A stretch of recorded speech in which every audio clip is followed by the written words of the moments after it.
रामकृष्णं जगद्गुरुं पादपद्मे तयोर्षित्वा प्रणमामिर्मुर्मुहुः रत्नाकराधौतपदां हिमालय किरीटिनीं ಬ್ರಹ್ಮರಾಜಶ್ರೀರತ್ನಾಢ್ಯಂ ವಂದೇ ಭಾರತ ಮಾತರಂ. ಕ್ಷೇತ್ರ ದೇವರಾಗಿರುವಂಥ ಪಾರ್ವತಿ ಪರಮೇಶ್ವರ ಪಾದರವಿಂದಗಳಿಗೆ ಶರಣಾಗತಿಯನ್ನು ಬಿಡುತ್ತಾ ಶ್ರೀ ಗುರು ಸಿದ್ಧಾರೂಢರ ಪಾದರವಿಂದಗಳಲ್ಲಿ ಶರಣಾಗತಿಯನ್ನು ಕೋರುತ್ತಾ ವ್ಯಾಸಪೀಠದ ಮೇಲೆ ಆಸೀನರಾಗಿರುವಂಥ ಪರಮಪೂಜನೀಯ ದಿವ್ಯತ್ರೆಯರಿಗೆ, ಎಲ್ಲ ವಿದ್ವತ್ ಗಣ್ಯರಿಗೆ, ನೆರೆದಿರುವಂಥ ಎಲ್ಲ ನನ್ನ ನೆಚ್ಚಿನ ದೇಶಭಕ್ತ ಬಾಂಧವರಿಗೆ, ಮಾತಾ ಭಗಿನಿಯರಿಗೆ, ಅಕ್ಕ ಅಣ್ಣಂದಿರಿಗೆ, ಇಡೀ ಕಾರ್ಯಕ್ರಮದಲ್ಲಿ ನಮಗೆ ಸಹಕಾರ ನೀಡ್ತಾ ಇರುವಂಥ ಆರಕ್ಷಕ ಬಂಧುಗಳಿಗೆ, ಪತ್ರಕರ್ತ ಬಾಂಧವರಿಗೆ ಹಾಗೂ ಎಲ್ಲ ಹಿರಿಯರ ಪಾದಗಳಿಗೆ ನನ್ನ ಹಣೆ ಹಚ್ಚಿ ನಮಸ್ಕರಿಸ್ತೇನೆ.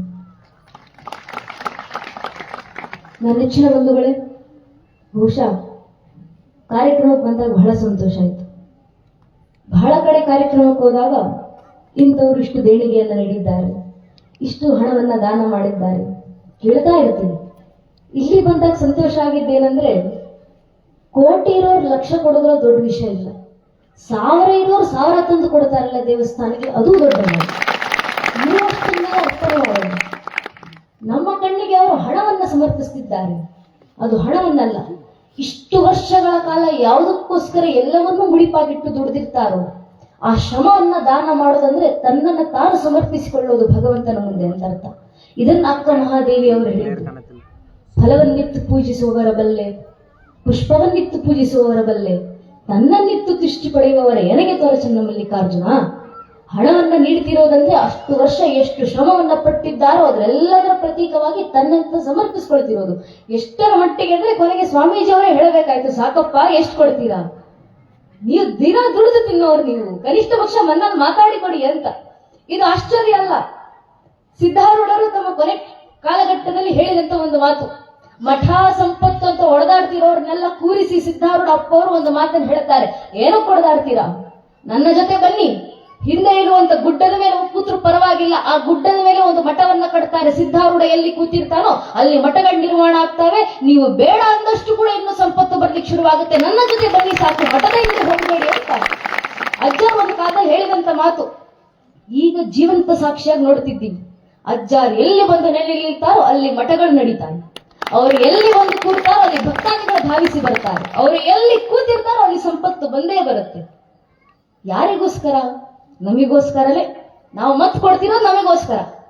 ನಮ್ಮ ಭಕ್ತಾದಿಗಳು ನಾವು ಕೊಡೋದು ಭಕ್ತಾದಿಗಳ ಕೆಲಸಗಳನ್ನಾಗಲಿ ಅಂತ, ಆ ಕೆಲಸಗಳನ್ನು ಮಾಡಿಸ್ಕೊಂತಿರುವಂತಹ ಆ ಅಪಾರ ಶಕ್ತಿ. ಬಹುಶಃ ಇದೇ ಧರ್ಮ. ಏನು ಧರ್ಮ ಅಂದ್ರೆ ಇದೆ. ಪೂಜ್ಯನೀಯರು ಈಗ ಹೇಳಿದ್ರು, ಧರ್ಮೋ ರಕ್ಷತಿ ರಕ್ಷಿತ ಎಂಬ ವಿಷಯ. ಧರ್ಮವನ್ನ ರಕ್ಷಣೆ ಮಾಡದವನನ್ನ ರಕ್ಷಣೆ ಮಾಡಿಕೊಳ್ಳಿಕ್ಕೆ ಧರ್ಮವೇ ನಿಂತಿರುತ್ತೆ.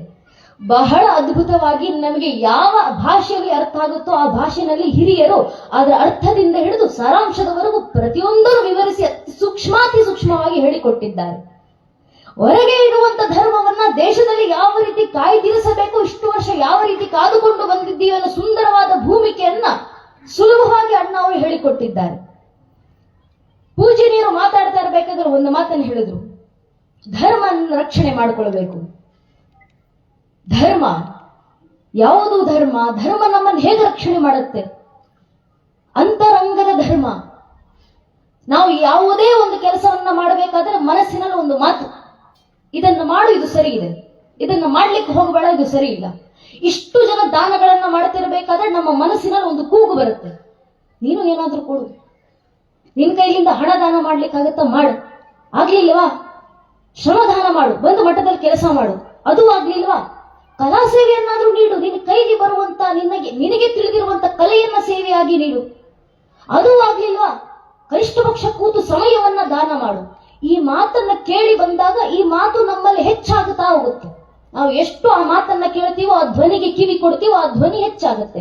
ಯಾವತ್ತು ನೀನು ಸುಮ್ಮನಿರೋ, ನಿನ್ನ ತಪ್ಪು ಇದನ್ನೆಲ್ಲ ಯಾರು ಮಾಡ್ತಾರೆ ಕಲಿಯುಗದಲ್ಲಿ ಅಂತ ಎಷ್ಟು ಆ ಧ್ವನಿಯನ್ನ ಕೆಳಗೆ ಮಾಡ್ತೀವೋ ಅಷ್ಟು ಧ್ವನಿ ಸುಮ್ಮನಾಗ್ತಾ ಹೋಗುತ್ತೆ. ಇದು ಧರ್ಮ, ಇದು ಅಂತರಂಗದ ಧರ್ಮ. ಒಂದು ಕಾಲದಲ್ಲಿ ಗುರುಗಳು ಶಿಷ್ಯರ ಕೈಗೆಲ್ಲ ಬಾಳೆಹಣ್ಣನ್ನ ಕೊಟ್ಟು ಯಾರೂ ನೋಡದೇ ಇರೋ ಜಾಗಕ್ಕೆ ಹೋಗಿ ಬಾಳೆಹಣ್ಣನ್ನ ತಿನ್ಕೊಂಡು ಬನ್ನಿ ಅಂತ ಕಳಿಸಿದಾಗ ಶಿಷ್ಯರೆಲ್ಲರೂ ಹೋದ್ರು.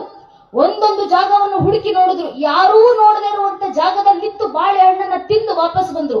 ಒಬ್ಬ ಕನಕದಾಸ ಮಾತ್ರ ಕೈಯಲ್ಲಿದ್ದಂತ ಬಾಳೆಹಣ್ಣನ್ನ ಹಾಗೇ ತಗೊಬಂದು ಗುರುಗಳ ಮುಂದೆ ಇಟ್ರು. ಗುರುಗಳು ನೋಡಿ ಕೇಳುತ್ತಾರೆ, ಏನಪ್ಪಾ ಕನಕ, ಯಾರೂ ನೋಡದೇ ಇರುವಂತ ಜಾಗ ಒಂದೂ ಸಿಗ್ಲಿಲ್ವಾ ನಿನಗೆ ಇಷ್ಟು ದೊಡ್ಡ ಊರಿನಲ್ಲಿ?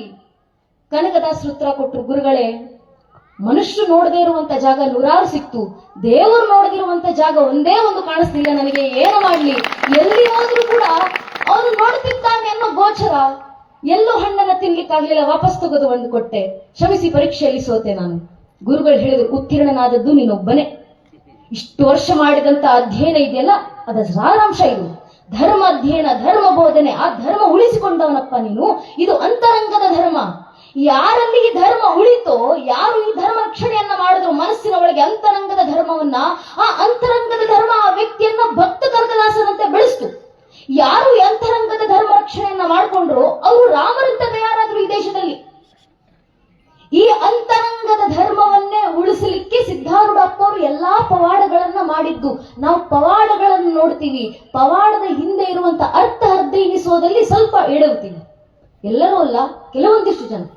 ನಾವು ಕೂಡ ಸಿದ್ಧಾರೂಢಪ್ಪ ಅವರು ಯಾರು ಅಂತ ಕೇಳಿದಾಗ ಮೊದಲು ಬರ್ತಿದ್ದ ಉತ್ತರ ಪವಾಡಗಳು ಮಾಡೋರು, ಪವಾಡಗಳು ಮಾಡ್ತಿದ್ರಂತೆ. ಇಲ್ಲಿಗೆ ಬಂದಾದ ನಂತರ ಈ ಮಠದಲ್ಲಿ ಒಂದು ದಿನ ಕೂತಾಗ ಸ್ವಾಮೀಜಿಯವರು ಹೇಳಿದ್ರು, ನೀವ್ ಎಲ್ಲಿ ಯಾವ್ದಾವ್ದೋ ಪುಸ್ತಕ ಓದ್ತೀರಾ, ಒಂದಿನ ಸಿದ್ಧಾರೂಢಾಚಾರ್ಯ ಚರಿತ್ರೆ ಓದಿ ಫ್ಯಾನ್ ಆಗ್ಬಿಡ್ತೀರಾ ನೀವು ಸಿದ್ಧಾರೂಢಾಚಾರ್ಯರಿಗೆ ಅಂತ. ಅಲ್ಲಿವರೆಗೂ ಸಿದ್ಧಾರೂಢಾಚಾರ್ಯ ಅಂದ್ರೆ ಪವಾಡ ಮಾಡೋ ಅಷ್ಟೇ ಗೊತ್ತಿದ್ದಿದ್ ನನಗೆ. ಹುಬ್ಬಳ್ಳಿ ಮಠಕ್ಕೆ ಹೋಗಿದ್ವಿ, ಮಠ ನೋಡ್ಕೊಂಡು ಬಂದಿದ್ವಿ, ಎಷ್ಟು ದೊಡ್ಡ ಮಠ, ಎಷ್ಟು ಚೆನ್ನಾಗಿದೆ, ಎಲ್ಲವನ್ನೂ ನೋಡಿ ಬಂದಿದ್ವಿ. ನಂತರ ಸ್ವಾಮೀಜಿಯವರ ಅಪ್ಪಣೆಯಂತೆ ಆನಂತರ ಅಧ್ಯಯನ ಮಾಡ್ಲಿಕ್ಕೆ ಕೂತದೆ ನಾನು. ಸಿದ್ಧಾರೂಢಾಚಾರ್ಯ ಯಾರು, ಏನವರ ಪವಾಡಗಳು, ಏನಿಷ್ಟೆಲ್ಲ ಭಕ್ತರು ಸೇರ್ತಾರಲ್ಲ ಅವರಿಗೆ. ಆ ಪವಾಡಗಳನ್ನ ಒಂದೊಂದು ಗಮನಿಸಿ, ಯಾವ್ಯಾವ ಭಕ್ತರಿಗೆ ಯಾವ್ಯಾವ ಪವಾಡವನ್ನ ಮಾಡಿದ್ರು, ಯಾತಕ್ಕೋಸ್ಕರ ಮಾಡಿದ್ರು, ಈ ವಿಷಯದ ಸಾರಾಂಶ ಅರ್ಥ ಆಗುತ್ತೆ ನಮ್ಗೆ. ಚೆನ್ನಯ್ಯ ಭಕ್ತ, ದಿನಾ ಪೂಜೆ ಮಾಡುವವರು, ನಿಷ್ಠಾವಂತ, ಮೂರೊತ್ತಿನ ಪೂಜೆ.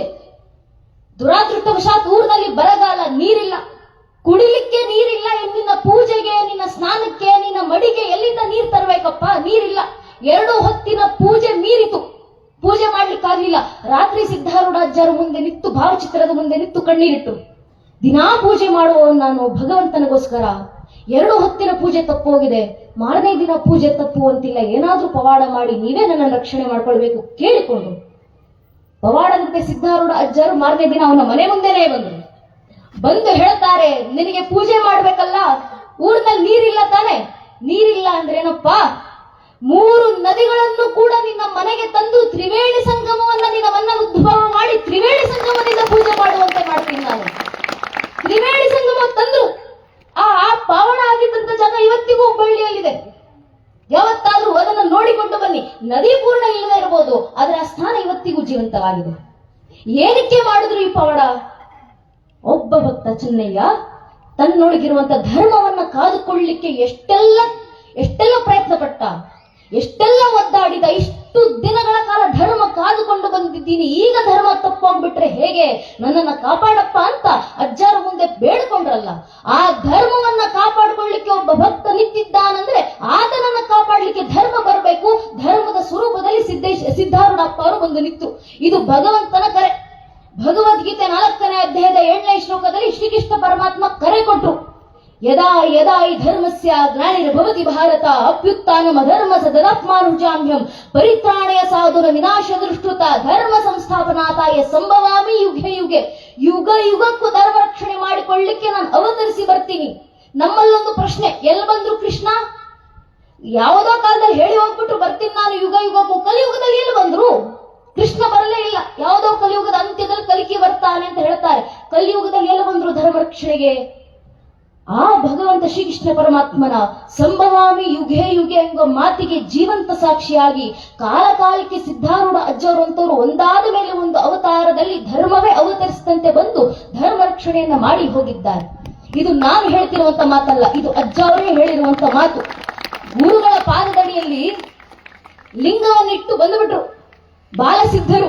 ಸಿದ್ಧಾರೂಢರಾಗಿ ಸಿದ್ಧಾರೂಢ ಭಾರತಿ ಸ್ವಾಮೀಜಿ ಅಂತ ಅಲ್ಲಿಂದ ಬಂದ್ರು. ಅಲ್ಲಿಂದ ಅನೇಕರಿಗೆ ಪ್ರಶ್ನೆ, ಏನಕ್ಕೆ ಸಿದ್ಧಾರೂಢಾಚಾರ್ಯ ಲಿಂಗ ಕಟ್ಟೋದಿಲ್ಲ? ಲಿಂಗವೇ ಕಾಣಿಸೋದಿಲ್ವಲ್ಲ ಅವರ ದೇಹದ ಮೇಲೆ, ಏನಕ್ಕೆ ಲಿಂಗ ಕಟ್ಟೋದಿಲ್ಲ? ಭಕ್ತರೊಬ್ರು ಇದೇ ರೀತಿ ಒಂದು ಪ್ರಶ್ನೆ ಮಾಡಿದಾಗ ಸಿದ್ಧಾರೂಢಾಚಾರ್ಯ ಉತ್ತರ ಕೊಡುತ್ತಾರೆ, ನೀವು ಲಿಂಗ ಕಟ್ತೀರಾ ಏನಕ್ಕೆ? ಲಿಂಗ ಪೂಜೆ ಮಾಡಬೇಕು ಅಂತ. ನಾನು ಲಿಂಗವೇ ಆಗಿದ್ದೀನಿ, ಲಿಂಗವೇ ಆದವನಿಗೆ ಮತ್ತೆ ಲಿಂಗ ಕಟ್ಟೋದು ಏನಕ್ಕೆ ಅವಶ್ಯಕತೆ ಬರುತ್ತಪ್ಪ ಅಂತ ಅವರ ಪ್ರಶ್ನೆ. ಈ ಪ್ರಶ್ನೆಗೆ ಸರಿಯಾದ ಉತ್ತರವನ್ನ ನಾವು ಅರ್ಥ ಮಾಡ್ಕೊಳ್ಳಿಕ್ಕಾಗ್ಲಿಲ್ಲ ಅಂದ್ರೆ ಒಮ್ಮೆ ಇತಿಹಾಸಗಳನ್ನ ತೆಗೆದು ತಿರುಗಿ ಹಾಕಿ ಓದಬೇಕು ನಾವು. ಇದು ಶತಮಾನಗಳ ಹಿಂದೆ ಒಂದು ಉತ್ತರ ಇದೇ ರೀತಿ ನೀಡಿದ್ರು ಉಪನಿಷತ್ತುಗಳಲ್ಲಿ. ಅಹಂ ಆತ್ಮ, ನಾನೇ ಆತ್ಮ. ಒಂದು ಕಾಲದಲ್ಲಿ ನಮ್ಮೆಲ್ಲರ ಪೂರ್ವಿಕ, ಮನುಕುಲದ ಪೂರ್ವಿಕ ಯಾರು? ಮನು. ಆ ನಮ್ಮೆಲ್ಲರ ಹಿರಿಯ ಸ್ವಯಂಭೂ ಮನು, ಆತನಿಗೆ ಯಜ್ಞನಾಮಕನಾದಂತ ಭಗವಂತನ ಕೃಪಾಶೀರ್ವಾದದಿಂದ ಇಡೀ ಈಶಾವಾಸ್ಯ ಉಪನಿಷತ್ತಿನ ದರ್ಶನವಾದಾಗ ಇಡೀ ಉಪನಿಷತ್ಗಳ ಕೊನೆ ಸಾಲುಗಳು ಬರೋದು ಯಾವುದು ಉಪನಿಷತ್ಗಳಲ್ಲಿ? ಹಿರಣ್ಮಯೇಣ ಪಾತ್ರೇಣ ಸತ್ಯಸ್ಯಾಪಿ ಹಿತಂ ಮುಖಂ ಭೂಷಣ ಪಾವೃಣು ಸತ್ಯ ಧರ್ಮಾಯ ದೃಷ್ಟಯೇ. ಯಾವ ಲಿಂಗವನ್ನ ಕಟ್ಟಿ ಕೂತಿದ್ದೀವಲ್ಲ ಆ ಲಿಂಗವನ್ನ ತೆಗೆದು ನೋಡಿ. ಆ ಲಿಂಗವನ್ನ ಪೂಜೆ ಮಾಡ್ತಿರ್ಬೇಕಾದ್ರೆ ಪೂಜೆ ಯಾವ ರೀತಿ ಇರಬೇಕು? ತಂತ್ರ ಮಾರ್ಗದಲ್ಲಿ ಒಂದು ಮಾತನ್ನು ಹೇಳ್ತಾರೆ, ಪೂಜೆ ಯಾವ ರೀತಿ ಇರಬೇಕು? ಪ್ರತಿದಿನ ಪೂಜೆ ಮಾಡಬೇಕಾದ್ರೆ ನಮಗೆ ನೆನಪಾಗಬೇಕು, ಅಂಗೈಯಲ್ಲಿ ಲಿಂಗವನ್ನು ಹಿಡಿದು ಪೂಜೆ ಮಾಡಲಿಕ್ಕೆ ಕೂತರೆ ಪೂಜೆ ಮುಗಿಯುವ ವೇಳೆಗೆ ನಮ್ಮಲ್ಲಿರುವಂತ ಪ್ರಾಣ ಲಿಂಗಕ್ಕೆ ಹೋಗಿ ಲಿಂಗದಲ್ಲಿರುವಂತ ಕಲ್ಲುತನ ನಮಗೆ ಬರಲಿಲ್ಲ ಅಂದ್ರೆ ಆ ಪೂಜೆ ಪೂಜೆನೇ ಅಲ್ಲ ಅಂತ ತಂತ್ರ ಪದದ ಸಾರ. ಅದು ಪೂಜೆ, ಅದು ಅನುಷ್ಠಾನ. ಇದು ಯಾವುದರಿಂದ ಸಾಧ್ಯ?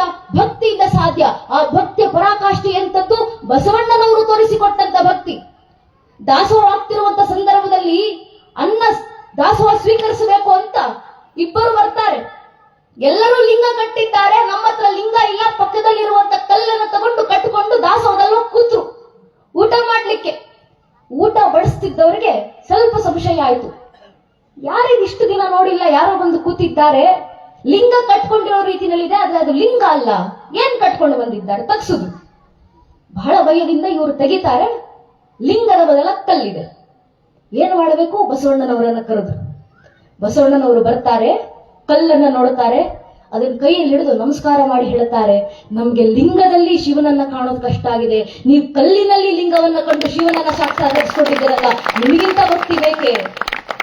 ಇದು ಧರ್ಮ. ಯಾರ ಒಳಗಡೆ ಧರ್ಮ ಇಷ್ಟು ನಿಷ್ಠಾವಂತವಾಗಿ ಪ್ರತಿಷ್ಠಾಪನೆ ಆಗಿರುತ್ತೋ ಅವರಿಗೆ ಎಲ್ಲವೂ ಧರ್ಮವಾಗಿ ಕಾಣುತ್ತೆ, ಅವನೇ ಧರ್ಮವಾಗಿ ನಿಲ್ತಾನೆ. ಇದರದ್ದೇ ಸಾರ. ಧಾರಯಂತಿ ಇತಿ ಧರ್ಮ. ಯಾವುದು ಧರಿಸಲ್ಪಡುತ್ತೋ ಅದು ಧರ್ಮ. ಆ ಧರ್ಮವನ್ನ ಧರಿಸಿ ನಿಂತವರು ಸಿದ್ಧಾರೂಢಾಚಾರ್ಯರು. ಅದಕ್ಕೆ ಅವರು ಲಿಂಗವನ್ನ ಕಟ್ಟಲಿಲ್ಲ. ಆದ್ರೆ ಯಾರಿಗೂ ಲಿಂಗ ಕಟ್ಟಬೇಡಿ ಅನ್ನೋ ಮಾತನ್ನು ಯಾವತ್ತಿಗೂ ಹೇಳಿರಲಿಲ್ಲ. ಎಲ್ಲರೂ ಕಲಿಸ್ತಾ ಇದ್ರು, ಲಿಂಗ ಪೂಜೆ ಮಾಡ್ತಾ ಇದ್ರು, ಪೂಜೆಗೆ ಬೇಕಾದಂತ ಎಲ್ಲ ಸಾಮಗ್ರಿಗಳನ್ನ ಇವರೇ ಕಲಿಸ್ತಿದ್ರು. ಆದ್ರೆ ತಾವು ಲಿಂಗ ಸ್ವರೂಪಿಗಳ ತಾರವೇ ಕೂತಿದ್ರು. ಇದು ಯಾವ ಯೋಗ ಗೊತ್ತೇ? ಇದು ಬಯಲ ಯೋಗ. ತಾನೇ ಲಿಂಗವಾದಂತ ಪ್ರಕ್ರಿಯೆ ನಮಗೆ ಇಡೀ ಶರಣ ಪರಂಪರೆಯಲ್ಲಿ ತಪ್ಪಿದ್ರೆ ತಿಳಿದವರು ತಿದ್ದಬೇಕು. ನನ್ನ ಚೌಕಟ್ಟಿನಲ್ಲಿ, ನಾನು ಅಧ್ಯಯನದ ಚೌಕಟ್ಟಿನಲ್ಲಿ ಹೇಳ್ತಿರುವಂತ ಮಾತು, ಈ ಲಿಂಗವೇ ತಾನಾದಂತ ಪ್ರಕ್ರಿಯೆ ಪರಿಸ್ಥಿತಿ ನಮಗಿಬ್ಬರಲ್ಲೇ ಕಾಣೋದು ಇಡೀ ಶರಣ ಪರಂಪರೆಯಲ್ಲಿ. ಒಂದು ಸಿದ್ಧಾರೂಢಾಚಾರ್ಯರು, ಮತ್ತೊಂದು ಅಲ್ಲಮ್ಮ ಪ್ರಭುಗಳು. ತಾನೇ ಲಿಂಗವಾದಂತ ಸ್ಥಿತಿ. ಎಷ್ಟರ ಮಟ್ಟಿಗೆ ಅಂದ್ರೆ ಅಲ್ಲಮ್ಮ ಪ್ರಭುಗಳು ಒಂದು ದಿನ ಕೂತು ಹೇಳ್ತಾರೆ, ಏನ್ ಮಾಡ್ತಿದ್ರಿ ಇಷ್ಟೊತ್ತು ಅಂತ ಬಸವಣ್ಣನವರು ಕೇಳಿದಾಗ ಅಲ್ಲಮ್ಮ ಪ್ರಭುಗಳ ಬಾಯಿಂದ ಬಂದಂತ ಹೋಗ್ತಾರೆ, ಏನ್ ಮಾಡ್ತಿದ್ರಿ? ಅಲ್ಲಮ್ಮ ಪ್ರಭುಗಳು ಉತ್ತರ ಕೊಡುತ್ತಾರೆ, ಸರಸ್ವತಿ ಓಲೆ ಕಳೆದುಕೊಂಡಳು, ಗಂಗೆ ವಿಧವೆಯಾದಳು, ಸೂರ್ಯ ಚಂದ್ರರು ಕೊಳ್ಳಕ್ ಹಾರಿದರು, ಬ್ರಹ್ಮ ಸತ್ತ, ವಿಷ್ಣು ಹೊತ್ತ, ಶಿವ ಕಿಚ್ಚನ್ನಿಟ್ಟ, ಈಗ ತಾನೇ ಗುಹೇಶ್ವರ ಸತ್ತ ಎಂಬ ಸುದ್ದಿಯ ಕೇಳಿ ಸೂತಕದಲ್ಲಿದ್ದೇನೆ. ಎಂಥ ಮಾತು ಸ್ವಾಮಿ! ನಮ್ಮ ಕಣ್ಣಿಗೆ ಏನಪ್ಪ ದೇವ್ರನ್ನೇ ಸಾಯಿಸಿಬಿಟ್ರ ಅಂತ ಅನಿಸುತ್ತೆ. ಸ್ವಲ್ಪ ಅಧ್ಯಯನ ಮಾಡಿದಾಗ, ಅವರನ್ನ ಕೇಳಿಕೊಂಡಾಗ, ಏನ್ ಹೇಳಿದ್ರಿ ಇದನ್ನ ಅಂದಾಗ ಆಗ ಅಲ್ಲಮ್ಮರ ದರ್ಶನ ಆಗುತ್ತೆ.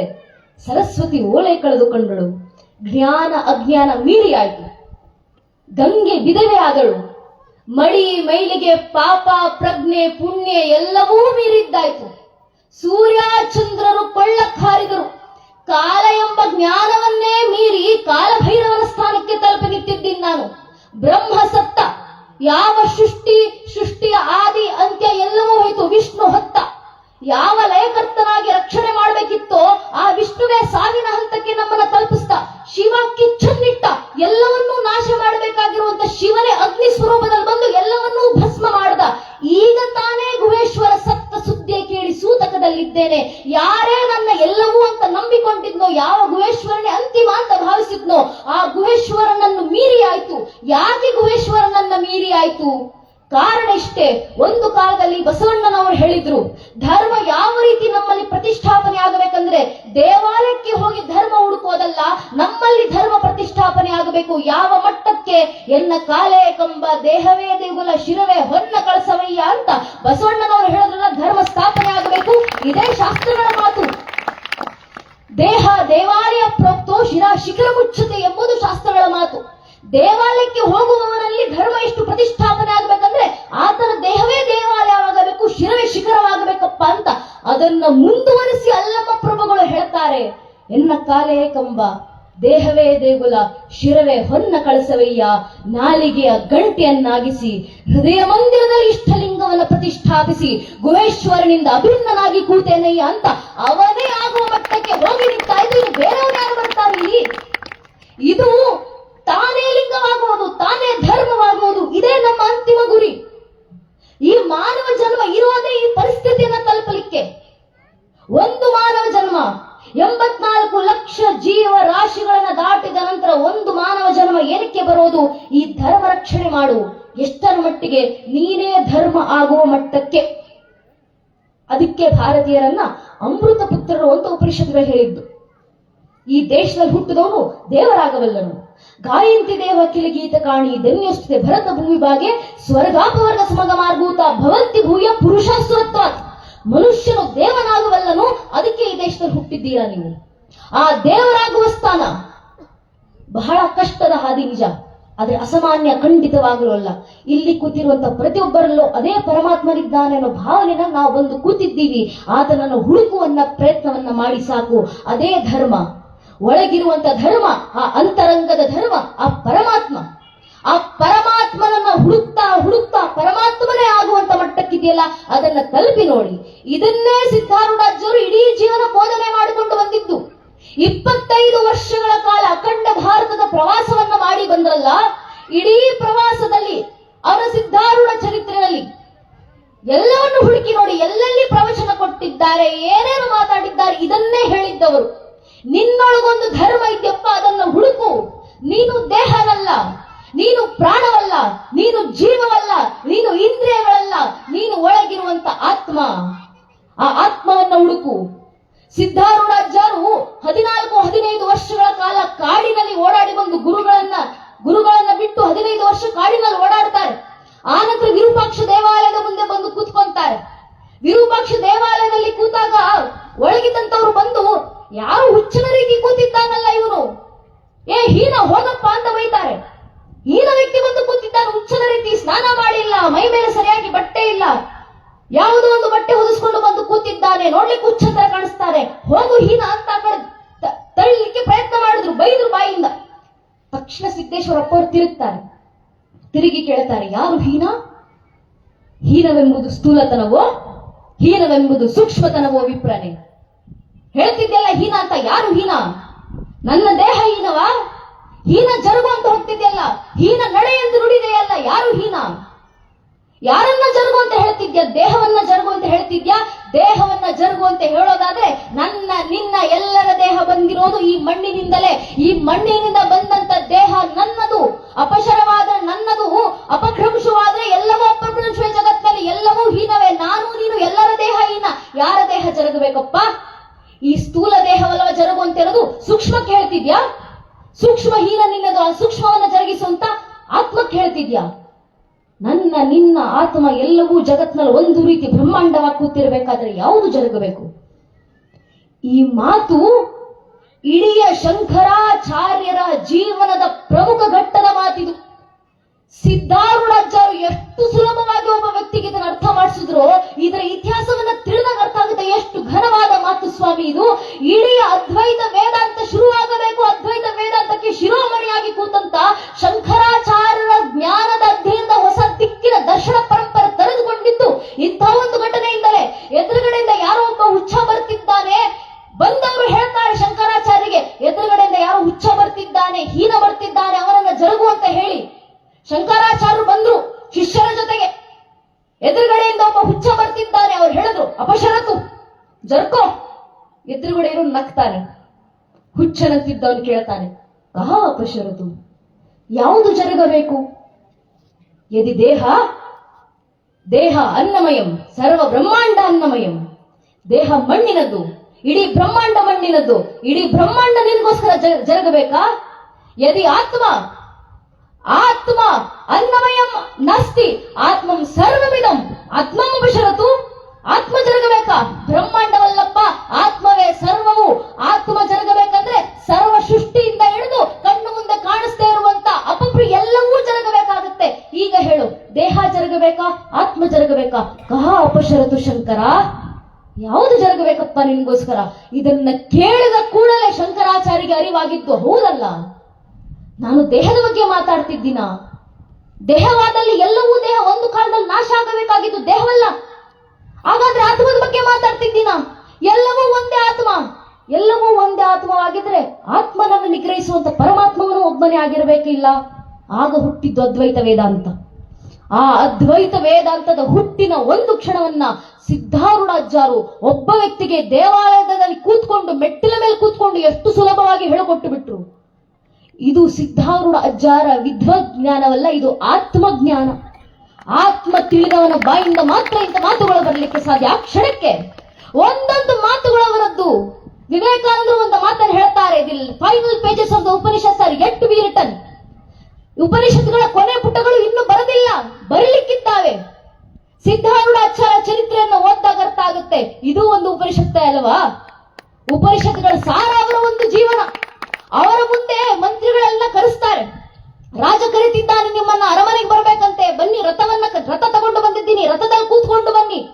ಸಿದ್ಧಾರೂಢಾಚಾರ್ಯ ಉತ್ತರ ಕೊಡ್ತಾರೆ, ಶಿವ ಕೈಲಾಸದಿಂದ ನನಗೊಂದು ರಥ ಕೊಟ್ಟು ಕಳಿಸಿದ್ದಾನೆ ಈ ದೇಹ. ಅದರೊಳಗೆ ಇಂದ್ರಿಯಗಳಿದ್ದಾವೆ ಕುದುರೆಗಳಾಗಿ. ಆ ಇಂದ್ರಿಯಗಳನ್ನ ನಿಗ್ರಹಿಸಲಿಕ್ಕೆ ಮನಸ್ಸು ನಿಂತಿದೆ. ಆ ಮನಸ್ಸಿನ ಮೇಲ್ಗಡೆ ಎಲ್ಲವನ್ನು ನೋಡ್ಕೊಳ್ಳಿಕ್ಕೆ ಬುದ್ಧಿ ಕೂತಿದೆ. ಆ ಇಡೀ ರಥದ ಅಧಿಪತಿಯಾಗಿ ಆತ್ಮ ನಿಂತಿದ್ದಾನೆ. ಇಂಥ ದೇಹವೆಂಬ ರಥವನ್ನ ನಡ್ಕೊಂಡು ಓಡಾಡುವಂತ ನಾನು. ನಿಮ್ಮ ರಥ ಹತ್ತಿದ್ರೆ ಸ್ವಲ್ಪ ಕಷ್ಟ ಆಗತ್ತಪ್ಪ, ನಾನು ನಡ್ಕೊಂಡೇ ಬರ್ತೀನಿ ಅಂತ ಹೇಳೋದು. ಇದು ಸಾಮಾನ್ಯದಲ್ಲ ನನ್ನ ನೆಚ್ಚಿನ ಬಂಧುಗಳೇ. ಒಂದು ಕಾಲದಲ್ಲಿ 5 ವರ್ಷದ ಪುಟ್ಟ ಹುಡುಗ ನಚಿಕೇತ ಖುದ್ದು ಮೃತ್ಯುವೇ ಆದ್ಯಂತ ಯಮಧರ್ಮರಾಯನ ಮುಂದೆ ನಿಂತು ಪ್ರಶ್ನೆ ಮಾಡುತ್ತಾರೆ. ಈ ಆತ್ಮ ಅಂತ ಹೇಳ್ತಾರಲ್ಲ, ದೇಹ ಆತ್ಮ ಏನು ಸಂಬಂಧಗಳು? ಯಾವುದು ಇಂದ್ರಿಯ, ಯಾವುದು ಮನಸ್ಸು, ಯಾವುದು ಪ್ರಾಣ, ಯಾವುದು ಜೀವ, ಯಾವುದು ಬುದ್ಧಿ, ಯಾವುದು ಚಿತ್ತ, ಯಾವುದು ಚೇತನ, ಇವೆಲ್ಲಕ್ಕೂ ಏನು ಸಂಬಂಧ ಅಂತ ಕೇಳಿದಾಗ ಖುದ್ದು ಮೃತ್ಯುವೇ ಆದ್ಯಂತ ಯಮಧರ್ಮರಾಯ ನಚಿಕೇತನಿಗೆ ಮಾಡಿದಂತ ಕಠೋಪನಿಷತ್ತಿನ ಇಡೀ 2ನೇ ಅಧ್ಯಾಯದ ಉತ್ತರ ಈ ಒಂದು ರಥ ದೃಷ್ಟಾಂತ. ಇಡೀ ರಥ ದೃಷ್ಟಾಂತದ ಕಠೋಪನಿಷತ್ತನ್ನ ಒಂದು ಮಾತಿನಲ್ಲಿ ಹೇಳಿದಂತವ್ರು ಸಿದ್ಧಾರೂಢಾಚಾರ್ಯರು. ವೇದಾಂತ, ಆಗಮ, ಸೂತ್ರ, ಉಪನಿಷತ್ತು, ಬ್ರಾಹ್ಮಣ, ಅರಣ್ಯಕ ಎಲ್ಲವನ್ನೂ ಒಂದುಗೂಡಿಸಿ ಸಿದ್ಧಾರೂಢಾಚಾರ್ಯ ಒಂದು ಜೀವನವನ್ನ ನೋಡಿ ಸಾಕು, ಎಲ್ಲವೂ ಅರ್ಥ ಆಗುತ್ತೆ. ಇದು ಏನಕ್ಕೆ ವಿಶೇಷ ಅಂದ್ರೆ, ವೇದಾಂತ ಬಲ್ಲವರ ಮುಂದೆ ವೇದಾಂತ ಮಾತಾಡೋ ದೊಡ್ಡ ವಿಷಯ ಅಲ್ಲ. ಅವ್ರಿಗೆ ನೀವು ಏನ್ ಅರ್ಥ ಮಾಡಿಸ್ಬೇಕಂತಿಲ್ಲ. ಈ ರೀತಿ ಹೇಳಿದ್ದಾರಪ್ಪ ಸಾಕು, ಅರ್ಥ ಆಗುತ್ತೆ ಅವರಿಗೆ. ಓ, ಈ ರೀತಿ ಹೇಳಿದ್ದಾರ. ಭಗವದ್ಗೀತೆಯಲ್ಲಿ ಸಂಖ್ಯಾಸೂತ್ರದ ಬಗ್ಗೆ ಮಾತಾಡಿದ್ದಾರೆ, ಹೌದಾ, ಅರ್ಥ ಆಯ್ತು. ಅವ್ರಿಗೆ ಇನ್ನೇನು ಹೇಳೋ ಅವಶ್ಯಕತೆ ಇಲ್ಲ, ತಿಳಿದಿರೋರು ಅವರು. ಆದ್ರೆ ಅಕ್ಷರವೂ ಗೊತ್ತಿಲ್ಲದೆ ಇರುವಂತ ಒಬ್ಬ ವ್ಯಕ್ತಿಗೆ ಇಡೀ ವೇದಾಂತ ಪಾಠ ಮಾಡಬೇಕಂದ್ರೆ ಅದಕ್ಕೆ ಸಿದ್ಧಾರೂಢಾಚಾರ್ಯ ಅಂತವರೇ ಬರಬೇಕಾಯ್ತು. ಎಲ್ಲರಿಗೂ ವೇದಾಂತ ಅಧ್ಯಯನ ಮಾಡಿಸಿದ್ರು. ಅಂತವರನ್ನ ಆರಾಧನೆ ಮಾಡಿ ಯಾಕೆ ಆರಾಧನೆ ಮಾಡಬೇಕು? ಧರ್ಮ ರಕ್ಷಣೆ ಮಾಡ್ಕೊಳ್ಬೇಕು ಅಂತ ಹೇಳ್ತೀವಲ್ಲ. ಧರ್ಮ ಅಂದ್ರೆ ಹಿರಿಯರು ಹೇಳಿದ್ರು, ಇಷ್ಟು ಗುಣಗಳಿರ್ತಾವೆ ಧರ್ಮಕ್ಕೆ, 4,000ಕ್ಕೂ ಇನ್ನೂ ಹೆಚ್ಚು ಬರೀತಿದ್ದಾರೆ. ನಾವು ಅಷ್ಟನ್ನೂ ತಂದು ಧಾರಣೆ ಮಾಡ್ಕೊಳ್ಳಿಕ್ಕಾಗ್ಲಿಲ್ಲ ನಮ್ಮ ಜೀವನದಲ್ಲಿ. ಇಡೀ ಧರ್ಮವನ್ನೇ ಧಾರಣೆ ಮಾಡ್ಕೊಳ್ಳಿಕ್ ನಮ್ಮ ಕೈಯಲ್ಲಿ ಆಗ್ಲಿಲ್ಲ. ಏನ್ ಮಾಡಬೇಕು? ಧರ್ಮವೇ ಧರಿಸಿ ನಿಂತಿರುವಂತ, ಧರ್ಮದ ಸ್ವರೂಪರಾಗಿರುವಂತವರನ್ನ ತಂದು ನಮ್ಮ ಮನಸ್ಸನ್ನ ಧರಿಸೋಣ ಸಾಕು, ಇಡೀ ಧರ್ಮವನ್ನ ಧರಿಸಿದಂತಾಗುತ್ತೆ. ಅದರ ಸಂಕೇತವಾಗಿ ಸಿದ್ಧಾರೂಢಾಚಾರ್ಯ ಅಂತ ಕೂತಿದ್ದಾರೆ. ಅವರನ್ನ ಮನಸ್ಸಿನಲ್ಲಿ ಧರಿಸ್ಕೊಳ್ಳಿ ಸಾಕು, ಧರ್ಮವೇ ಧಾರಣೆ ಮಾಡದಂತೆ. ಅವರ ಮಾರ್ಗವನ್ನ ಕಾಪಾಡ್ಕೊಳ್ಳಿ ಸಾಕು. ಜೀವನದಲ್ಲಿ ಧರ್ಮ ಕಾಪಾಡಿದಂತೆ ಅವರು ಕಾಪಾಡ್ತಾರೆ ನಮ್ಮನ್ನ, ಧರ್ಮ ಕಾಪಾಡುತ್ತೆ ನಮ್ಮನ್ನ. ಇದು ಧರ್ಮೋ ರಕ್ಷತಿ ರಕ್ಷಿತಃ. ಆ ಧರ್ಮ ರಕ್ಷಣೆ ಮಾಡುವಂತ ಹಾದಿನಲ್ಲಿ ನಾವು ಸಾಗಬೇಕಾಗಿದೆ. ಇಷ್ಟು ವರ್ಷಗಳ ಕಾಲ ನಮ್ಮ ಪರಂಪರೆ ಮಾಡಿದ ಕೆಲಸ ಇದೆ. ಸಿದ್ಧಾರೂಢಾಚಾರ್ಯರು ಪ್ರವಚನಕ್ಕೋಸ್ಕರ ಅಂತಲೇ ಒಂದು ಮಂಟಪವನ್ನ ಮಾಡಿಸಿದ್ರು, ಕೈಲಾಸ ಮಂಟಪ. ಏನಕ್ಕೆ ಪ್ರವಚನ ಏನಕ್ಕೆ ಮಾಡಬೇಕು? ಹೊರಗಿರುವಂತ ಪುಸ್ತಕವನ್ನ ತೆಗೆದು ನೋಡು ಅಂತಲ್ಲ, ಹೊರಗಿರುವಂತ ಆ ಪುಸ್ತಕದಲ್ಲಿರುವಂತ ವಿಷಯವೇ ನಿನ್ನ ಮನಸ್ಸಿನ ಒಳಗೂ ಇದೆ. ಅದನ್ನ ಹುಡುಕಲಿಕ್ಕೆ ಇದೊಂದು ಮಾರ್ಗನಪ್ಪ. ಇದನ್ನ ಕೇಳು, ಒಳಗಿರುವಂತ ಆತ್ಮವನ್ನ ಸಂಶೋಧನೆ ಮಾಡಲಿಕ್ಕೆ ಶುರು ಮಾಡು. ಈ ಪ್ರಯತ್ನದಲ್ಲಿ ಅಂದಿನಿಂದ ಹಿಡಿದು ಇಂದಿನವರೆಗೂ ಎಲ್ಲಾ ಹಿರಿಯರು, ಮಠಾಧೀಶರು, ಸನ್ಯಾಸಿಗಳು ಎಲ್ಲರೂ ಪ್ರಯತ್ನವನ್ನ ಮಾಡಿದ್ರು.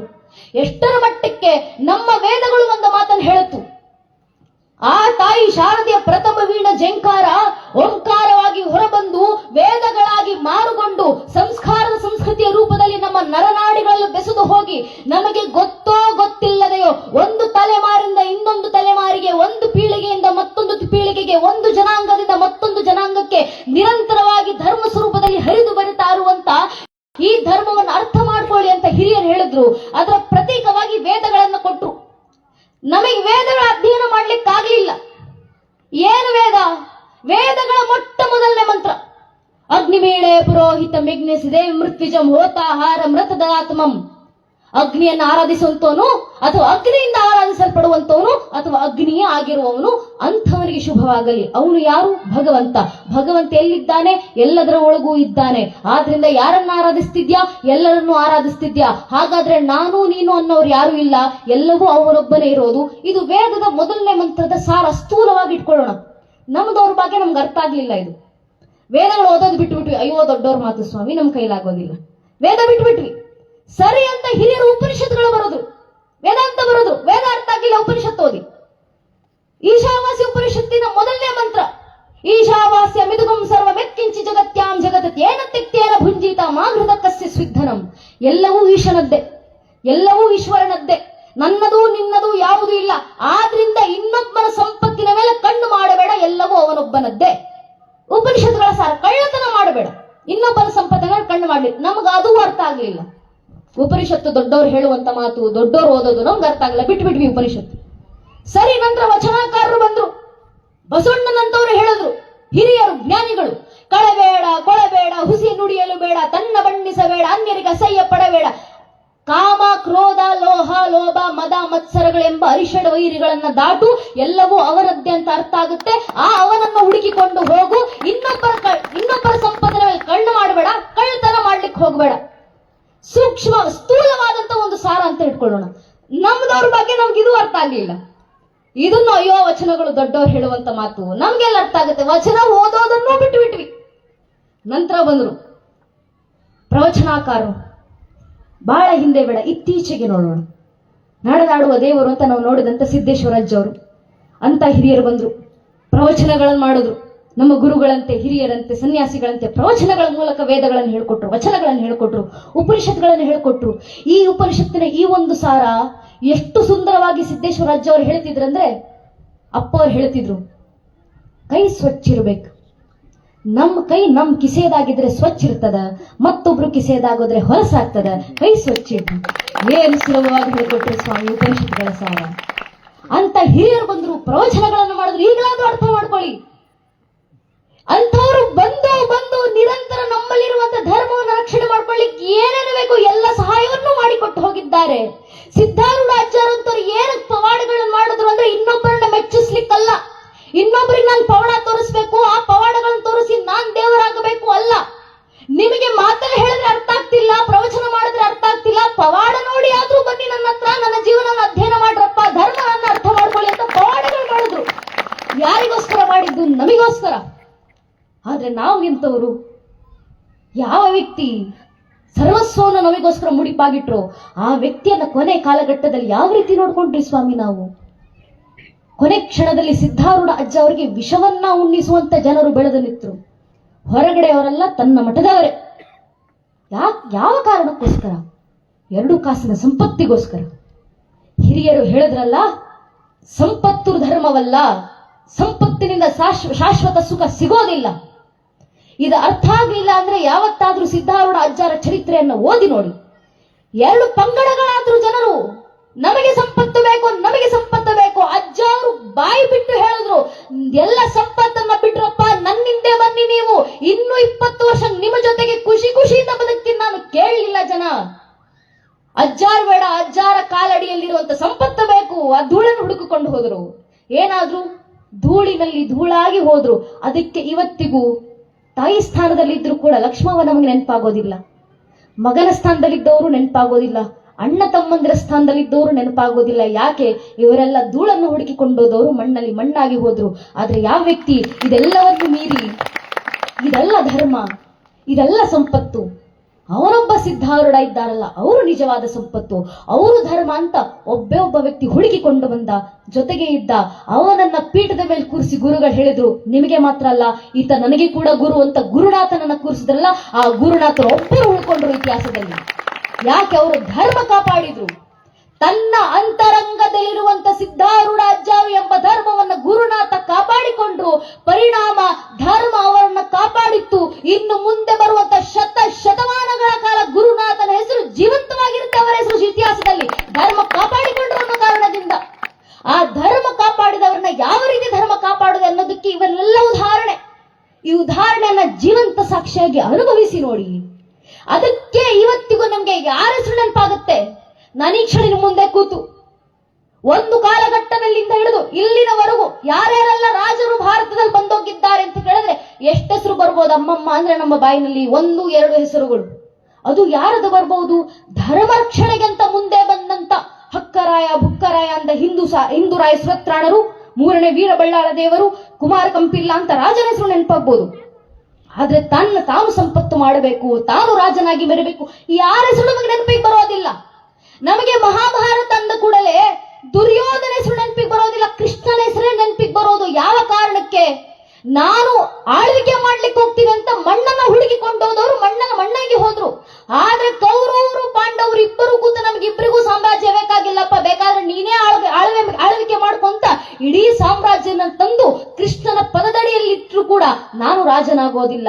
ನೀವ್ ಯಾರು ಬೇಕಾದ್ರೂ ರಾಜನಾಗಿ, ನೀವು ಯಾರು ನಾನು ಬೇಕು ಅಂತ ಹೇಳ್ತೀರೋ ನಿಮ್ಮ ಪರ ನಾನು ನಿಲ್ತೀನಿ ಅಂತ ಕೃಷ್ಣ ಹೇಳಿದ್ರಲ್ಲ, ಆ ಧರ್ಮ ಕೃಷ್ಣ ಉಳಿಸಿಕೊಂಡು ಬಂದ್ರು. ಆದ್ರಿಂದ ಕೃಷ್ಣರು ದೇವರಾದ್ರು ಈ ಮಣ್ಣಿನಲ್ಲಿ, ಅವರನ್ನು ಆರಾಧಿಸ್ತೀವಿ. ರಾಮರು ದೇವರಾಗ್ತಾರೆ ನಮಗೆ ಏನಕ್ಕೆ? ಧರ್ಮ ಕಾಪಾಡಿಕೊಂಡ್ರು. ಯಾವ ಧರ್ಮ? ತನ್ನ ಅಂತರಂಗದ ಧರ್ಮ. ತಾಯಿ ಚಿಕ್ಕಮ್ಮ ಕುಂತಿ ಕೊಟ್ಟ ಮಾತನ್ನು ದುರುಪಯೋಗ ಪಡಿಸ್ಕೊಂಡಿದ್ದಾರೆ ಅಂತ ಗೊತ್ತಾದ ನಂತರವೂ ಪಟ್ಟಾಭಿಷಿಕ್ತರಾಗಬೇಕಾಗಿದ್ದಂತ ರಾಮನ ಮುಂದೆ ನಿಂತು ತಾಯಿ ಕೈಕೇಯಿ ಹೇಳ್ತಾರೆ, ತಂದೆಗೆ ಹೇಳಲಿಕ್ಕೆ ಶಕ್ತಿ ಇಲ್ಲ, ತಂದೆ ಮೂರ್ಛೆ ತಪ್ಪಿ ಬಿದ್ದಿದ್ದಾರೆ. ಪಕ್ಕದಲ್ಲಿರುವಂತ ಚಿಕ್ಕಮ್ಮ ಕೈಗೆ ಹೇಳ್ತಾರೆ, ರಾಮ ನಿನ್ನ ತಂದೆ ನನಗೆ ಮಾತು ಕೊಟ್ಟಿದ್ದಾರೆ, ನೀನು ರಾಜನಾಗುವಂತಿಲ್ಲ, ನಿನ್ನ ತಮ್ಮನಾದಂತ ನನ್ನ ಭರತನೇ ರಾಜನಾಗಬೇಕು, ನೀನ ಅಯೋಧ್ಯೆನ ಬಿಟ್ಟು ತೊಲಗು. ಎಷ್ಟು ವರ್ಷ? 14 ವರ್ಷಗಳ ಕಾಲ ಯಾವ ರೀತಿ ತೊಟ್ಟಿರುವಂತ ರೇಷ್ಮೆ ಬಟ್ಟೆಯಿಂದ ಹಿಡಿದು ಚಿನ್ನ, ಬೆಳ್ಳಿ, ವಜ್ರ ಸಂಪತ್ತು ಎಲ್ಲವನ್ನು ಕಳಚಿಟ್ಟು ಒಬ್ಬ ಸನ್ಯಾಸ ರೀತಿಯಲ್ಲಿ ಬಟ್ಟೆ ತೊಟ್ಕೊಂಡು ಹೋಗಬೇಕು. ನೀನು ಜೀವನವಿಡೀ ಯುವರಾಜನಾಗಿ ಬದುಕಿ ರಾಜನಾಗಬೇಕಾಗಿದ್ದಂತ ರಾಮರು ಇಡೀ ಅಯೋಧ್ಯೆ ನಿಂತಿತ್ತು ರಾಮರ ಪರವಾಗಿ. ವಾಲ್ಮೀಕಿ ಅವರು ರಾಮಾಯಣದಲ್ಲಿ ಬರೀತಾರೆ, ರಾಮ ನೀನು ರಾಜನಾಗ್ತೀನಿ ಅಂತ ಹೇಳಬೇಕಾದ್ರೆ ನಿನ್ನ ಪರವಾಗಿ ನಿಂತು ನಿನ್ನ ಚಿಕ್ಕಮ್ಮ ಕೈಕೇಯಿಂದ ಹಿಡಿದು ಭರತನವರೆಗೂ ಯಾರ ಅಯೋಧ್ಯೆಯಲ್ಲಿ ಕಾಲಿಟ್ಟರು ಕೂಡ ಅವರನ್ನ ತೊಲಗಿಸುವಂತ ಕೆಲಸ ಮಾಡ್ಲಿಕ್ಕೆ ನಾವು ಇಡೀ ಅಯೋಧ್ಯೆ ಜನ ಸಿದ್ಧವಾಗಿದ್ದೀವಪ್ಪ. ನೀನು ಒಂದು ಮಾತು ಹೇಳಿ ನಾನು ರಾಜನಾಗ್ತೀನಿ. ತಾಯಿ ಕೌಶಲ್ಯ ಹೇಳಿದ್ರು, ನಿನ್ನ ತಂದೆ ಮಾತು ಕೇಳೋದಲ್ಲ, ತಾಯಿ ಸ್ಥಾನದಲ್ಲಿತ್ತು ನಾನು ಹೇಳ್ತಿದ್ದೀನಿ ನೀನ್ ರಾಜನಾಗಬೇಕು. ಹೇಳುವುದಿತ್ತಲ್ಲ ರಾಮ. ಲಕ್ಷ್ಮಣ ನಿಂತಿದ್ದ, ನೀನು ಹೇಳಪ್ಪ ರಾಮ, ನಿನಗೋಸ್ಕರ ಯುದ್ಧ ಮಾಡ್ಲಿಕ್ಕೆ ನಾನು ಸಿದ್ಧ, ಲಕ್ಷ ಜನ ಬರ್ಲಿ, ಮಹಾರಥಿಯಾಗಿ ನಾನು ನಿಂತಿದ್ದೀನಿ ನಿನ್ನ ಪರವಾಗಿ. ರಾಮ ಲಕ್ಷ್ಮಣಿಗೆ ಉತ್ತರ ಕೊಡ್ತಾರೆ, ಹೆಗಲ ಮೇಲೆ ತೊಟ್ಟಿರುವಂತ ಬಿಲ್ಲು ಬಾಣದ ಬತ್ತಳಿಕೆಗಳು ಆಭರಣಕ್ಕೋಸ್ಕರ ಅಲ್ಲ, ಯುದ್ಧ ಮಾಡ್ಲಿಕ್ಕೆ ನನಗೂ ಗೊತ್ತು. ಯುದ್ಧ ಮಾಡುವಂತ ಸಂದರ್ಭ ಅಲ್ಲಪ್ಪ, ಧರ್ಮ ಪಾಲಿಸುವಂತ ಸಂದರ್ಭ ಇದು, ಧರ್ಮ ವಾಕ್ಯವನ್ನ ಪರಿಪಾಲನೆ ಮಾಡುವ ಸಂದರ್ಭ ಇದು ಅಂತ ಇಡೀ ಅಯೋಧ್ಯೆ ನಗರಿಯನ್ನ ಬಿಟ್ಟು ಕಾಡಿಗೆ ಹೊರಟಲ್ಲ ರಾಮ. ಎಂಥ ಧರ್ಮದೊಂದಿಗೆ, ಧರ್ಮನಿಷ್ಠೆಯೊಂದಿಗೆ. ಚಿಕ್ಕಮ್ಮ ಕೈಕೇಯಿ ಮಾತನ್ನು ದುರುಪಯೋಗ ಪಡಿಸ್ಕೊಂಡಿದ್ದಾರೆ ಅಂತ ಗೊತ್ತಾದ ನಂತರವೂ ಕಾಡಿಗೆ ಹೋಗೋಕ್ಕೂ ಮುಂಚೆ ಅದೇ ಚಿಕ್ಕಮ್ಮ ಕೈಕೇಯಿಯ ಕಾಲಿಗೆ ಬಿದ್ದು, ಕಾಡಿಗೆ ಹೋಗ್ತಿದ್ದೀನಮ್ಮ, ನಿನ್ನ ಮಗ ರಾಮನಿಗೆ ಆಶೀರ್ವಾದ ಮಾಡುವಂತ ಕೈಕೇಯಿ ಕಾಲಿಗೆ ಬಿದ್ದು ಆನಂತರ ಕಾಡಿಗೆ ಹೊರಟ್ರಲ್ಲ ರಾಮ. ಅದಕ್ಕೆ ರಾಮ ಮರ್ಯಾದ ಪುರುಷೋತ್ತಮರಾದ್ರು ಈ ದೇಶದಲ್ಲಿ.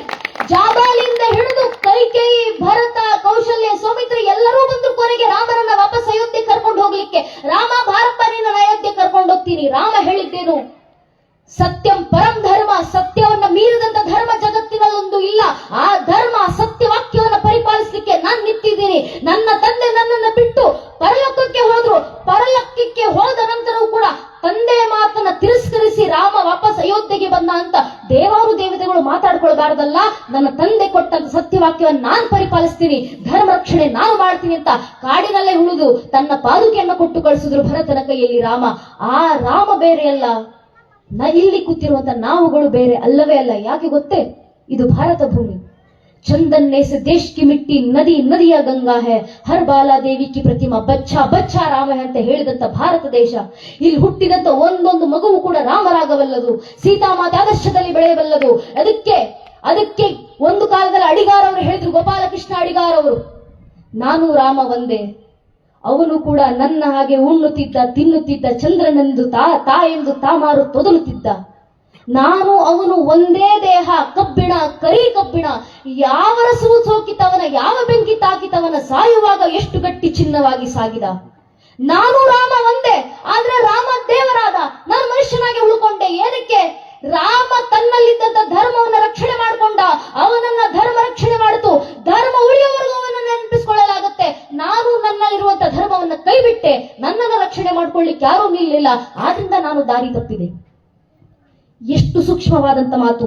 ರಾಮರಾಗುವಲ್ಲ ಸಾಮರ್ಥ್ಯ ನಮ್ಮಲ್ಲೆಲ್ಲರಲ್ಲೂ ಇದೆ. ರಾಮರಲ್ಲಿದ್ದಂತ ಆ ಷೋಡಶ ಗುಣಗಳು ನಮ್ಮಲ್ಲೂ ಬರಬಹುದು. ವಾಲ್ಮೀಕಿ ಅವರು ನಾರದರ ಮುಂದೆ ಪ್ರಶ್ನೆ ಮಾಡಿದ್ರಲ್ಲ, ಯಾರಪ್ಪ ಇದ್ದಾರೆ ಜಗತ್ನಲ್ಲಿ 16 ಗುಣಲಕ್ಷಣಗಳನ್ನು ಹೊಂದಿರುವಂತ ವ್ಯಕ್ತಿ? ಕೋನ್ವಸ್ಮಿನ್ ಸಾಂಬರದಲ್ಲಿ ಲೋಕೆ ಗುಣವಾನ್ ಕಸ್ಯ ವೀರ್ಯವಾನ್ ಧರ್ಮಜ್ಞಶ್ಯ ಕೃತಜ್ಞಶ್ಯ ಸತ್ಯವಾಕ್ಯು ದೃಢಪ್ರತಃ ಚಾರಿತ್ರ ನಿಜಗೋಯುಕ್ತ ಸರ್ವಭೂತೇಷು ಗೋಯಿತ ಇತ್ವಾನ್ ಭವತ ಸಮರ್ಥಸ್ಯ ಕಸ್ಯೈಕ ಪ್ರಿಯತೃಷ್ಣಂ ಆತ್ಮವಾನ್ ಕೋಜಿತ ಕ್ರೋಧೋ ದಿತಿಮಾನ್ ಕೋಲ್ಲಸೂಯಕಃ ಕಸ್ಯ ವಿಭ್ಯತಿ ದೇವಾಶ್ಚ ಜಾತ ರೋಚಸಿ ಸಂವಿಗೆ. 16 ಷೋಡಶ ಗುಣಗಳನ್ನು ಹೊಂದಿರುವಂತ ವ್ಯಕ್ತಿ ಯಾರಿದ್ದಾರೆ ಜಗತ್ತಲ್ಲಿ ಧರ್ಮ ಸ್ವರೂಪರಾಗಿ? ಆಗ ನಾರದರು ವಾಲ್ಮೀಕಿ ಅವರು ಉತ್ತರ ಕೊಡ್ತಾರೆ, ನೀವು ಕೇಳುವಂತ 16 ಗುಣಲಕ್ಷಣಗಳನ್ನು ಹೊಂದಿರುವಂತ ಒಬ್ಬ ವ್ಯಕ್ತಿ ಜಗತ್ನಲ್ಲಿದ್ದಾರೆ. ತಂದೆ ಕೊಟ್ಟಂತ ಮಾತ್ರ, ತಂದೆ ಪಿತೃವಾಕ್ಯವನ್ನು ಪರಿಪಾಲಿಸಿ ಅಯೋಧ್ಯೆ ನಗರವನ್ನು ತ್ಯಜಿಸಿ ವನವಾಸಿ ಆಗ್ಲಿಕ್ಕಿರುವಂತ ಆ ಮರ್ಯಾದ ಪುರುಷೋತ್ತಮ ಯಾರವನು? ಧರ್ಮವನ್ನ ಮೂರ್ತಿ ಸ್ವರೂಪದಲ್ಲಿ ನೋಡಬೇಕಂದ್ರೆ ರಾಮನನ್ನ ನೋಡಿದ್ರೆ ಸಾಕು. ಯಾಕೆ? ಧರ್ಮವೇ ಮನುಷ್ಯನ ಸ್ವರೂಪದಲ್ಲಿ ಬಂದ್ರೆ ಅದು ರಾಮನಾಗಿ ಬಂದು ನಿಂತಿದೆ. ಆ ಧರ್ಮವನ್ನೇ ಧರಿಸಿ ನಿಂತಿರುವಂತ ರಾಮನ ಆದರ್ಶ ನೀವು ಜಗತ್ತಿಗೆ ಕೊಡಿ ಅಂತ ನಾರದರು ಉತ್ತರ ಕೊಟ್ಟಾಗ ವಾಲ್ಮೀಕಿ ಅವರು ಧನ್ಯತೆ ಭಾವದಿಂದ ಇಡೀ ರಾಮಾಯಣವನ್ನ ರಚನೆ ಮಾಡಿ ನಮ್ಮ ಕೈಗಿಟ್ಟು ಹೋಗಿದ್ದಾರೆ. ಏನಕ್ಕೆ? ಧರ್ಮ ಧರಿಸ್ಕೊಳ್ಳಿಕ್ಕಾಗ್ಲಿಲ್ಲ, ಧರ್ಮ ಧರಿಸಿ ನಡೆದಂತ ರಾಮರನ್ನ ಮನಸ್ಸಿನಲ್ಲಿ ಧರಿಸಿ ನಡೀರಿ ಸಾಕು, ಧರ್ಮ ನಿಮ್ಮ ರಕ್ಷಣೆಯನ್ನ ಮಾಡುತ್ತೆ. ಆ ಕೆಲಸವನ್ನ ನಾವು ಮಾಡೋಣ, ಆ ಧರ್ಮವನ್ನ ಧರಿಸೋಣ. ನನ್ನ ನೆಚ್ಚಿನ ಬಂಧುಗಳೇ, ಆ ಧರ್ಮವನ್ನ ಧರಿಸಿ ನಡೆಯುವಂತ ಪ್ರಕ್ರಿಯೆ ಅವರಷ್ಟು ಮಾಡ್ಲಿಕ್ಕಾಗುತ್ತೋ ಇಲ್ವೋ ಗೊತ್ತಿಲ್ಲ. ಅವರು ಬಯಲ ಯೋಗವನ್ನೇ ನೋಡಿಕೊಂಡು ಹೋದಂತವ್ರು. ಕೊನೆ ಕಾಲಘಟ್ಟದಲ್ಲೂ ವಿಷವನ್ನ ತಂದು ಕೈಲಿಟ್ಟು ಕೂಡ ನೀವು ಮಾಡ್ತಿರುವಂತ ಕೆಲಸ ನನಗೆ ಗೊತ್ತಿದೆ, ಇದನ್ನ ಮಾಡಬೇಡ್ರಪ್ಪ ಅಂತ ಹೇಳಿದ್ರು, ಜನರು ಕೇಳಲಿಲ್ಲ, ವಿಷ ಕೈಗೆ ಇಟ್ರು. ವಿಷವನ್ನ ಕೈಗೆ ಇಟ್ಟರು ಕೂಡ ಶಿವಾರ್ಪಣ ವಸ್ತು ಅಂತ ಅದನ್ನೂ ಕುಡಿದು ನೀಲಕಂಠನ ಸ್ವರೂಪದಲ್ಲಿ ಎಲ್ಲವನ್ನೂ ಧರಿಸಿಕೊಂಡು ತಾನು ನಿಂತು ಇಂದಿಗೂ ನಮ್ಮನ್ನ ರಕ್ಷಣೆ ಮಾಡ್ಲಿಕ್ಕೆ ಕಾದು ನಿಂತಿರುವಂತ ಆ ಸಿದ್ಧಾರೂಢಾಚಾರು ಅವರು ತೋರಿದಂತ ಆ ಬಯಲಯೋಗ, ಬಯಲು ಬಯಲನೇ ಬಿತ್ತಿ ಬಯಲು ಬಯಲನೇ ಬೆಳೆದು ಬಯಲು ಬಯಲಾಗಿತ್ತಯ್ಯ. ಸತ್ಯವೂ ಇಲ್ಲ, ಸತ್ಯವೂ ಇಲ್ಲ, ನಾನೂ ಇಲ್ಲ, ನೀನೂ ಇಲ್ಲ, ಇಲ್ಲವೆಂಬುದು ತಾನಿಲ್ಲ, ಗುಹೇಶ್ವರ ತಾ ಬಯಲು. ಆ ಬಯಲಿನಲ್ಲಿ ಅವರನ್ನ ನೋಡುವಂತ ಪ್ರಯತ್ನ ಮಾಡೋಣ. ಇದು ಬಯಲು. ಸುತ್ತಮುತ್ತ ನೋಡಿ, ನಮ್ಮ ಬೆಂಗಳೂರಿನಂತ ನಗರಗಳಿಗೆ ಹೋದ್ರೆ ಕಟ್ಟಡ ಮೇಲೆ ಕಟ್ಟಡ ಅಷ್ಟೇ ಕಾಣಿಸೋದು ನಮ್ಗೆ. ಇಲ್ಲಿ ಬನ್ನಿ, ಬಯಲು. ಏನಕ್ಕೆ ಅಂದ್ರೆ ಇದಕ್ಕೆ ಬಯಲೇ ಸೀಮೆ, ಇದಕ್ಕೆ ಸೀಮೆ ಗಡಿಗಳಿಲ್ಲ, ಬಯಲೇ ಸೀಮೆ ಇದಕ್ಕೆ. ಈ ಬಯಲಿನಲ್ಲಿ ಬೆಳೆದಂತವರಿಗೆ ಬಯಲ ಯೋಗವೇ ಸಾಕ್ಷಾತ್ಕಾರ ಆಗಬೇಕು. ಅದಕ್ಕೆ ಅತ್ಯಂತ ಪ್ರಮುಖ ಶಿರೋಮಣಿ ಅಂತಿದ್ರೆ ಅದು ಸಿದ್ಧಾರೂಢಾಚಾರು. ಅವರ ಬಯಲ ಯೋಗವನ್ನ ನಾವು ಬೆಳೆಸಿಕೊಳ್ಳುವಂತ ಪ್ರಯತ್ನ ಮಾಡೋಣ. ಆ ಧರ್ಮವನ್ನ ಧರಿಸಿ ನಡೆಯೋಣ. ಆ ಧರ್ಮವನ್ನ ಧರಿಸಿ ನಡೀತಾ ಆ ಧರ್ಮವನ್ನ ನಾವು ರಕ್ಷಣೆ ಮಾಡ್ಕೊಳ್ಳೋಣ. ಆ ನಮ್ಮ ಅಂತರಂಗದ ಧರ್ಮ ನಮ್ಮೆಲ್ಲರನ್ನು ರಕ್ಷಣೆ ಮಾಡುತ್ತೆ ಅಂತ ನಮ್ಮಲ್ಲಿ ಕೇಳ್ಕೊಂತ ನನ್ನ ನೆಚ್ಚಿನ ಬಂಧುಗಳೇ, ಕೊನೆಗೊಂದು ಮಾತು. ಈ ದೇಶದಲ್ಲಿ ನಮಗೆ ನಿಮಗೆ ಪ್ರೇರಣೆ ಕೊಟ್ಟು ಹೋಗಂತ ಸಾವಿರ ಸಾವಿರ ಜನ ಇದ್ದಾರೆ. ಅವರಲ್ಲಿ ಒಬ್ಬರನ್ನಾದರೂ ಇಷ್ಟು ಲಕ್ಷ ಲಕ್ಷ ಜನರಲ್ಲಿ ಹೊಸರಣ್ಣನವರು ಹೇಳ್ತಾರಲ್ಲ, 84 ಲಕ್ಷ ಮುಖಗಳಲ್ಲಿ ಒಂದು ಮುಖವನ್ನಾದರೂ ಕಾಡಿ ನೋಡ, ಒಂದು ಮುಖವನ್ನಾದರೂ ಬೇಡಿ ನೋಡ. ನೀನು ಒಂದು ಕಾಲದಲ್ಲಿ ನೋಡಿದಂತ ಆ ಜನರನ್ನಾದ್ರೂ ನೆನಪಿಸಿಕೋ. ಒಂದಲ್ಲ ಒಂದು ಸ್ವರೂಪದಲ್ಲಿ ರಾಮರನ್ನ ಧರ್ಮದ ದೃಷ್ಟಾರ, ಧರ್ಮದ ಮೂರ್ತಿ ಸ್ವರೂಪ ಅಂತ ಹೇಳ್ತೀವಲ್ಲ, ಆ ರಾಮರೊಬ್ಬರಲ್ಲ, ಇಡೀ ರಾಮರ ವಂಶವೃಕ್ಷದಲ್ಲಿ ಬಂದಂತ ಒಬ್ಬೊಬ್ಬರು ಕೂಡ ಧರ್ಮವನ್ನ ಧರಿಸಿಕೊಂಡು ನಡೆದವರೇ. ರಾಮರ ಇಡೀ ವಂಶವೃಕ್ಷವನ್ನ ವಾಲ್ಮೀಕಿ ಅವರು ನಮ್ಮ ಕಣ್ಣು ಮುಂದೆ ತೆರೆದಿಡ್ತಾರಲ್ಲ.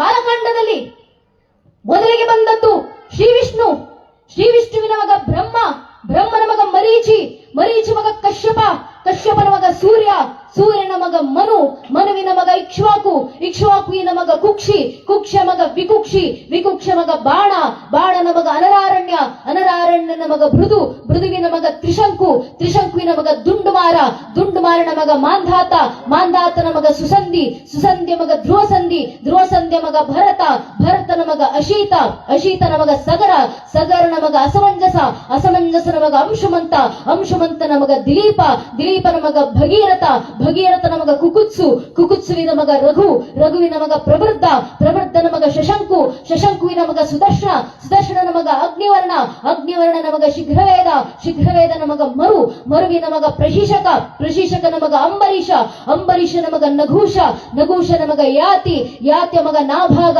ನಾಭಾಗನ ಮಗ ಅಜ, ಅಜನ ಮಗ ದಶರಥ, ದಶರಥನ ಮಗನೇ ರಘುವಂಶದರಾಗ ಕೌಶಲ್ಯ ಪುತ್ರ ಪ್ರಭು ಶ್ರೀರಾಮಚಂದ್ರರು ಅಂತ ವಾಲ್ಮೀಕಿಯವರು ತೋರಿಸಿಕೊಟ್ಟು ಹೋದಲ್ಲ. ಆ ಇಡೀ ರಘುವಂಶದಲ್ಲಿ ಬಂದಂತ ಒಬ್ಬೊಬ್ಬರನ್ನ ಏನಕ್ಕೆ ನೆನ್ಪಿಟ್ಕೊಳ್ತೀವಿ? ಏನಕ್ಕಂದ್ರೆ ಧರ್ಮ ಕಾಪಾಡಲಿಕ್ಕೋಸ್ಕರ ಬದುಕಿದವರು ಅವರು.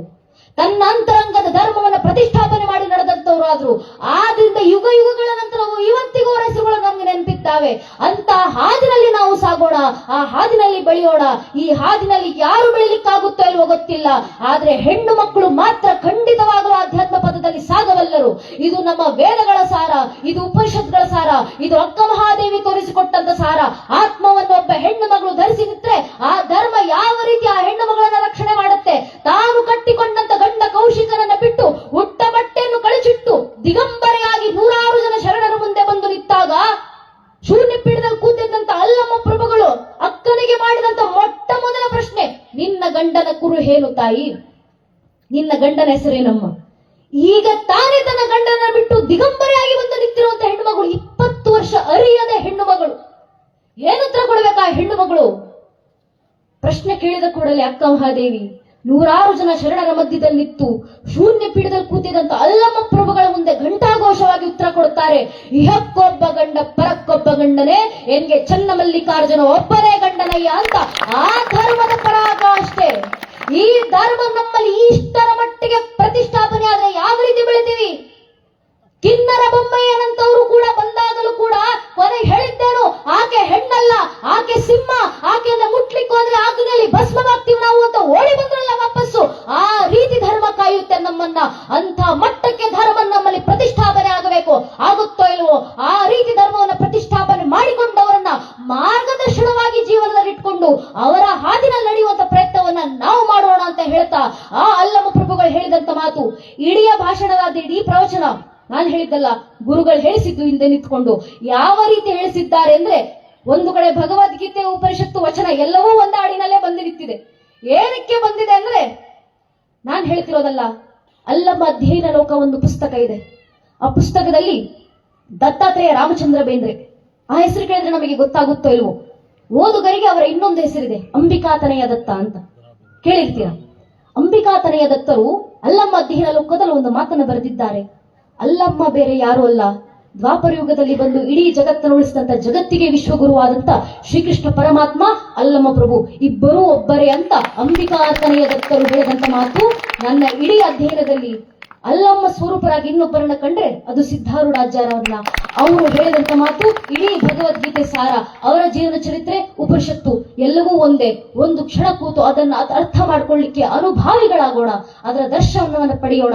ಆ ಗುರುಗಳು ಹೇಳಿಸಿದಂತ ಮಾರ್ಗದಲ್ಲಿ ನಾವೆಲ್ಲರೂ ಸಾಗೋಣ ಅಂತ ತಮ್ಮಲ್ಲಿ ಕೇಳ್ಕೊಂತ, ನಂಗೆ 2 ಮಾತುಗಳನ್ನ ಆಡ್ಲಿಕ್ಕೆ ಅವಕಾಶ ಮಾಡಿಕೊಟ್ಟಂತ ಎಲ್ಲಾ ಹಿರಿಯರಿಗೆ ಹಾಗೂ ಗುರು ಮಹಾರಾಜರು, ಶಾರದಾ ಮಾತೆ ನನ್ನ ಕೈಲಿ ಆಡಿಸಿರುವಂತ 2 ಮಾತನ್ನು ಕೇಳಿಸ್ಕೊಂಡಂತ ಪರಮ ಪೂಜ್ಯನೇ ದಿವತ್ರಿಯರಿಗೆ, ಎಲ್ಲಾ ವಿದ್ವತ್ ಗಣ್ಯರಿಗೆ, ದೇಶಭಕ್ತ ಬಾಂಧವರಿಗೆ, ಮಾತಾ ಭಗಿನಿಯರಿಗೆ, ಅಕ್ಕ ಅಣ್ಣಂದಿರಿಗೆ, ಇಡೀ ಕಾರ್ಯಕ್ರಮದಲ್ಲಿ ನಮಗೆ ಸಹಕಾರ ನೀಡಿರುವಂತ ಆರಕ್ಷಕ ಬಂಧುಗಳಿಗೆ, ಪತ್ರಕರ್ತ ಬಾಂಧವರಿಗೆ ಹಾಗೂ ಸಿದ್ಧಾರೂಢಾಚಾರ್ಯವನ್ನ ಮನಸ್ಸಿನಲ್ಲಿ ನೆನೆಸುವಂತೆ ಸ್ಥಾಪನೆ ಮಾಡಿ ಕೂತಿರುವಂತ, ಅವರ ಸ್ವರೂಪವೇ ಆಗಿ ಕೂತಿರುವಂತ ತಮ್ಮೆಲ್ಲರ ಪಾದರವಿಂದಗಳಿಗೆ ಮತ್ತೊಮ್ಮೆ ನಾನು ಹಣೆಚ್ಚಿ ನಮಸ್ಕರಿಸ್ತೇನೆ. ಜೈ ಹಿಂದ್, ವಂದೇ ಮಾತರಂ. ಹರಿ ಓಂ ತತ್ವ ಸತ ಶ್ರೀರಾಮ ಕೃಷ್ಣಾರ್ಪಣಮಸ್ತು.